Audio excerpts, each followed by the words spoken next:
I think Phoenix Suns. Miami Heat. Dallas Mavericks. Lakers. Siguro Nuggets bro. Siguro po Lakers. Yung sa team po ni na LeBron James. Ano po, overall, like yung team po nila yung parang may chance na mas marami po manalo. LA. Kasi andun pa rin si LeBron kahit matanda na siya, isa pa rin siya sa best players in the league. GSW po kasi nandun po si Stephen Curry.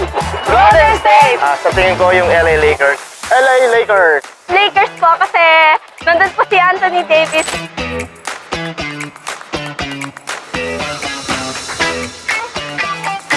Utah Jazz kasi nandun si Jordan Clarkson. I think Golden State Warriors will win kasi nandun si Stephen Curry. Lakers! Lakers! kasi po nandun si LeBron! LeBron! Golden State! Makita na ko sa season karon. Gusto pa pangutan ng dagdag daog sa NBA season. Siguro I would go sa Golden State Warrior. Boston Celtics since ang team nila is composed and medyo may combination sila like mag-work alaga sila as a team.